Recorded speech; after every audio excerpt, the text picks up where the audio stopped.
Alors il y a plusieurs choses oui, qui ont déclenché l'envie de faire le film. J'ai l'impression de toute façon qu'il y a toujours plusieurs points de départ, mais le premier ça a été le fait que quand je faisais mes courts-métrages perso, à moi, produits, etc., à côté je travaillais avec une asso avec laquelle en fait on faisait des courts-métrages de populations un peu à la marge, dont des réfugiés. En travaillant avec eux, j'ai eu l'impression en fait quand ils racontaient leur parcours, il y avait toujours en fait un rapport au deuil, à l'arrachement, au déracinement qui reprenait un peu les mécaniques du deuil que nous on connaît en fait plus classique sur le fait de perdre quelqu'un, mais là il y avait vraiment un rapport à l'arrachement du pays, un côté l'exil est un deuil, c'est vraiment ce que j'ai découvert. Ça a été un point de départ, la réflexion en fait de comment raconter ça au travers de la rencontre de quelqu'un qui lui a perdu sa femme et qui va faire la rencontre de quelqu'un qui vient de fuir son pays, qui a traversé plusieurs continents et qui arrive à la frontière franco-italienne. Et du coup on est allé, nous plusieurs fois avec Clément, mon co-scénariste, sur place, on a remonté la frontière du sud jusqu'aux Hautes-Alpes, au col de Montgenèvre, à Briançon, tout ce coin-là, où en fait depuis plusieurs années, des réfugiés tentent de passer, été comme hiver, mais surtout l'hiver en jean et en basket. C'est vrai que dans les premières fois où je suis allé là-bas, il y a eu un moment très fort où le fait d'aller la nuit, de voir des réfugiés passer, où on a l'impression que c'est voilà, des sortes de fantômes, avec la police aux frontières qui part en motoneige, j'ai eu l'impression, comme je cherchais quel cinéma en fait appliquer un peu à un sujet comme ça d'actualité brûlant. Il y a un peu un cinéma de survie, de fantômes, de traques comme ça qui colle un peu au thème du western. Mais c'est vrai que quand je suis rentré, j'ai eu l'impression, et c'est la discussion que j'avais eue avec mes producteurs, c'est que si on fait un film sur des gens qui sont sans cesse traqués, eh ben faisons un film de traque, faisons un film de survie. Profitons en fait des codes de la fiction, des codes du genre, qui en fait émanent toujours de l'humanité, qui émanent toujours du réel, qui permettent de raconter aussi un peu le monde. Allons en fait vers cette fiction-là, jusqu'à un film qui interroge la violence, jusqu'où la violence peut aller. Parce que c'est vrai que quand j'étais sur place, j'ai eu l'impression voilà, de découvrir des gens solidaires. Un montagnard, c'est un peu comme un marin. Il y a un côté, quelqu'un à la mer, on est obligé de l'aider. Donc il y a cette solidarité-là, il y a aussi des gens qui restent indifférents à ce qui se passe. Et aussi, j'ai vu de près ce que pouvait être la xénophobie aussi à la frontière. La frontière a ce côté un peu thermomètre social, vraiment, qui vient raconter l'état de notre pays. Moi, je l'ai pris de plein fouet là-bas en y étant. C'est vrai qu'il y a eu des faits divers aussi très forts, comme en 2018, Génération Identitaire qui rematérialise la frontière avec des barrières de chantier, qui s'improvise, milice avec un hélicoptère, en restant aussi sur place avec des drones, tout ça, pour guetter ce qui passe. Et ça, c'est venu interroger aussi la violence dans le film, jusqu'où ça pouvait aller.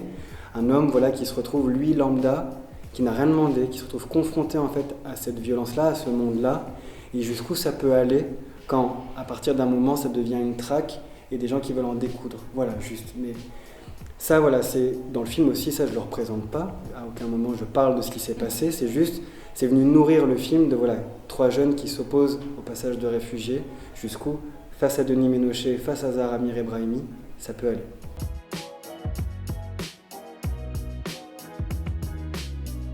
Quand j'étais sur place et qu'on réfléchissait du coup à appliquer de la mise en scène sur ce qui était écrit, c'était première chose comment faire en sorte pour suivre des gens, on fait un film sur des gens qui marchent, donc comment faire pour suivre dans de la neige des gens qui marchent, comment en fait être toujours en mouvement avec eux, comment raconter la traversée et passer 1 heure et quart à traverser, le film dure 1h30 mais il y a un long moment quand même où c'est traverser la montagne. Donc comment raconter ça, comment le filmer, et en fait le point de départ ça a été là pour le coup se dire il faut que l'on croie à tout. Il faut absolument qu'on croie à l'effort, qu'on croie en fait à ce que l'on voit. C'était aussi le moyen de raconter, sans rentrer aussi dans des considérations de frontières, pas frontières, voilà, tout ça.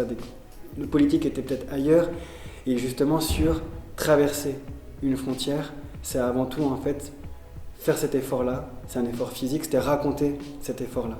Et du coup en fait on s'est posé la question, comment, voilà, on ne pouvait pas mettre de rails, donc construire une sorte de dolly en fait sur des snows pour pouvoir en fait suivre et être toujours avec eux. Comment en fait aussi on travaille avec les traces de pas parce qu'en fait on se retrouve à devoir commencer la plupart du temps à faire des plans larges pour pouvoir en fait rentrer dans la scène un moment et venir bousiller le décor. Mais si on raconte des gens qui traversent la montagne en passant par plus haut pour en fait dans l'urgence de fuir à la fois à la traque de la police aussi à la traque de citoyens qui se retrouvent en fait à s'improviser encore milice, comment faire en fait pour venir voilà, raconter cette immensité sauvage. C'est assez d'ailleurs déroutant quand on est à 3000 mètres d'altitude et que l'on voit en fait que des crêtes, que des sommets, que des montagnes, et de se dire là dans ce décor, il y a une frontière. Alors en fait, on ne voit que la même chose partout. C'était des plans aussi que j'avais en tête pour venir raconter, juste pour interroger la notion de frontière dans cette immensité.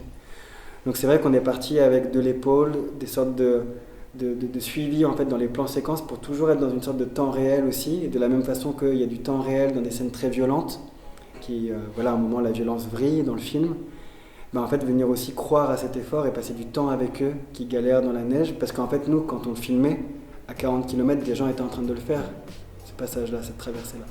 Donc on s'est vraiment posé toutes ces questions, et c'est comme ça qu'on a travaillé.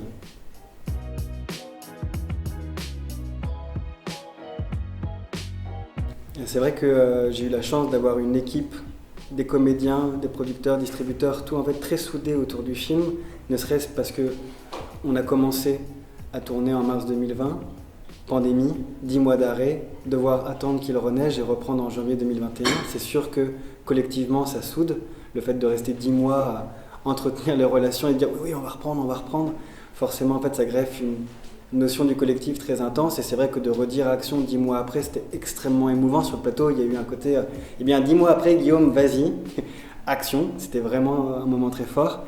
Et concernant les comédiens, il y avait, pour moi, j'avais en tête Denis Ménochet et Zahra Mir-Ebrahimi, que j'ai rencontré en casting, parce que je voulais trouver un visage que l'on ne connaît pas, je voulais qu'on croie en fait au parcours de Chéré, qui a fui l'Afghanistan, qui arrive là à la frontière franco-italienne, un visage que l'on n'a jamais vu, et tout de suite en fait on croit à cette traversée, à ce personnage. Et c'est vrai que d'ailleurs quand elle est arrivée en casting, Zahra, maintenant que l'on connaît parce qu'elle a eu le prix d'interprétation féminine à Cannes dans un film qu'elle a fait après Les Nuits de Machhad, ce qui est complètement fou pour nous parce qu'en fait voilà, c'était inattendu.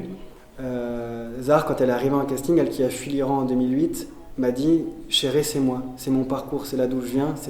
C'était un chemin de création en fait très évident pour elle parce que c'était elle, Chéré. Concernant Denis, j'avais en tête de travailler avec lui. C'était un comédien que je considère comme étant l'un des meilleurs de sa génération, si ce n'est le meilleur, un comédien formidable. On a eu une relation très très très forte. Il a participé à la création forcément de Samuel, mais il s'est emparé aussi du personnage, de cette histoire. C'était un sujet qui le touchait profondément.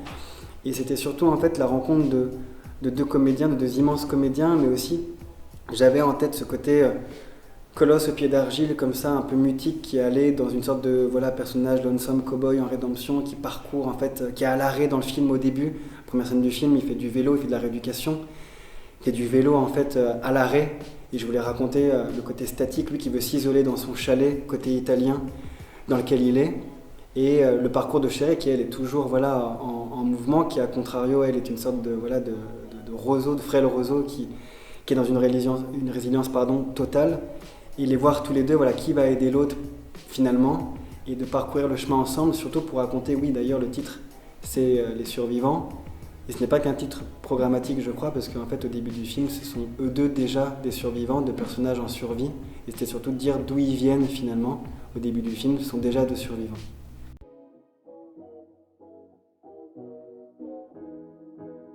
C'est pas qu'un film en fait militant, c'est pas qu'un film politique, social. Il y avait, comme je disais tout à l'heure, l'interrogation sur un sujet comme celui-ci, qu'est-ce que l'on peut trouver comme cinéma avec un grand C qu'on a envie de voir en salle, parce que cette traque-là, parce que ces paysages-là. En fait, c'est un film qui, je crois, démarre comme un drame social. Il y a vraiment ce côté film un peu chronique sur les 15 premières minutes d'un homme endeuillé qui se retrouve en fait à s'isoler côté italien. Et finalement, le film, je crois, je l'espère en tout cas, n'est pas que ça. C'est un film qui mute, qui évolue, qui change de genre au fur et à mesure que la situation à la frontière s'aggrave. C'est vraiment ce que j'ai vécu moi dans l'écriture.